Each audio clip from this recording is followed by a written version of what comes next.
my biggest failure as an entrepreneur, I consider my biggest success. We succeeded hard. We were worth $100 million and we blew up overnight. And I'll tell you why.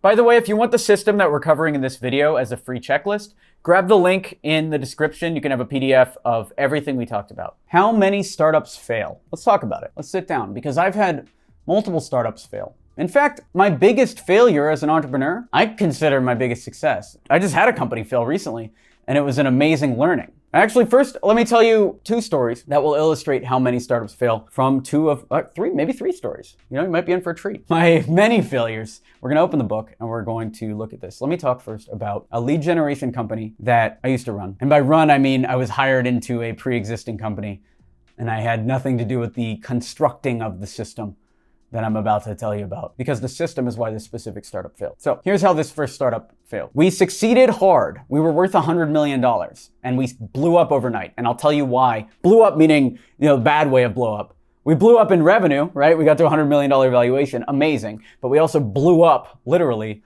the company fell to pieces. How did it happen? How does a company go from $100 million in value to zero overnight? Well, here's how many startups fail. We didn't have the delivery system down. So how many startups succeed? They make money. How many startups fail? They disappoint their customers. That's number one, how this startup failed. We didn't have the processes in place. We didn't have a solid project manager to deliver the work that we were selling.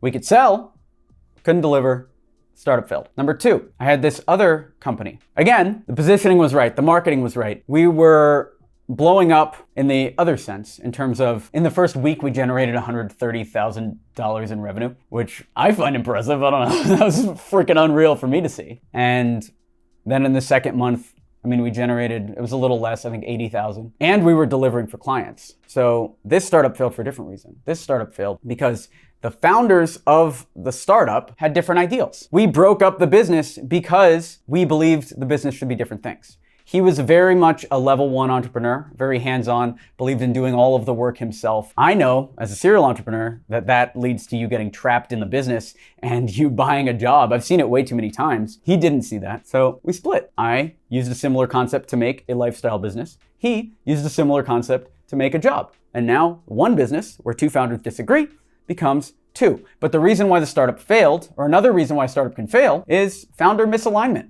People want two different things. One guy wants a lifestyle business. One guy wants a trap, a job. But it could be anything. It could be one guy wants a business that requires traveling to customers, and the other guy wants a business that sells automatically. There's many things there, but it all comes down to founder misalignment. Number three is there was never a business to begin with. This is the typical entrepreneurship story where you're going out there and it feels like you're doing business. I did this with my original design company, Whoa Hello. We did end up selling some stuff, but in the beginning, I was really loving the process of design. I would make the perfect items. I would spend days just thinking about what our about section of our website should be. I designed the perfect logo. Then I tweaked the logo. Then I tweaked the logo again. Constantly going through all of this stuff that was not market validation and was not making money. And that's the third way many startups fail, is they focus on everything but revenue. Oh, if I just tweak this one thing, it's gonna be perfect. And then in 45 days, we'll find out if it makes more money or not. I've seen entrepreneurs do that. I've seen coaching clients do that, and it's sad. And I break them out of it, if at all possible, because you can get trapped in that cycle of, if I just make the logo perfect, they'll convert. If I optimize the Facebook ads a little bit more, maybe they'll convert. And this is cool. It's cool to think like that once you're established. For instance, there was this great article by the CEO of Microsoft talking about how even a 1% improvement a month will lead to massive exponential growth over the life of a business. 100% of an established company like Microsoft. You, or any new entrepreneur, trying to find a 1% improvement of $0 in revenue is not gonna work. You need that first dollar and you need to drive those numbers up as quickly as possible. Look at Microsoft's early days. They're not going for 1% improvement when Bill Gates is the CEO, which, by the way, Bill Gates stepping down as CEO of Microsoft and then putting in a guy that can optimize and get them a 1% improvement per month or even per year or whatever. Stroke of genius. Because Bill Gates is, and I'll talk about this in a later video, he's more of a starter than one of these entrepreneurs that's able to grow an established company. There's different types of entrepreneurships. But that's another way startups fail, is they try to optimize too soon and there's no market to optimize to. So they try to optimize too early. And point four, How many startups fail? This is another point, and I've seen this too.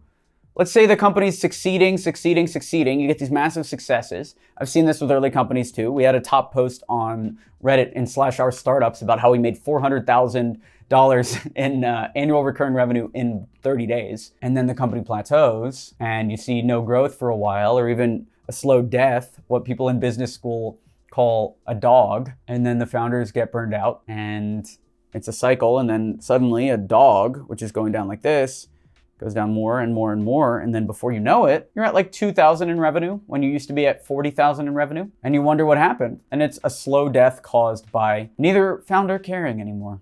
The slow death. All of these are tragic and all of these can be avoided. But it's also good that you're watching videos like this, because if you can keep your eye out for these failures and you can watch your friends and you can watch other entrepreneurs and see how they failed and learn from those, you're going to be in a much better spot. If you're running a cold email marketing campaign and you're getting under 80% as your open rate, grab this free document. This is 50 subject lines to test. I've sent over 2 million cold emails. We've generated over $100 million in leads. Click the link below. You can have all these subject lines. Let me know down below, are there any other reasons that we missed? Tell a story. I would love to read your startup failure stories down in the comments.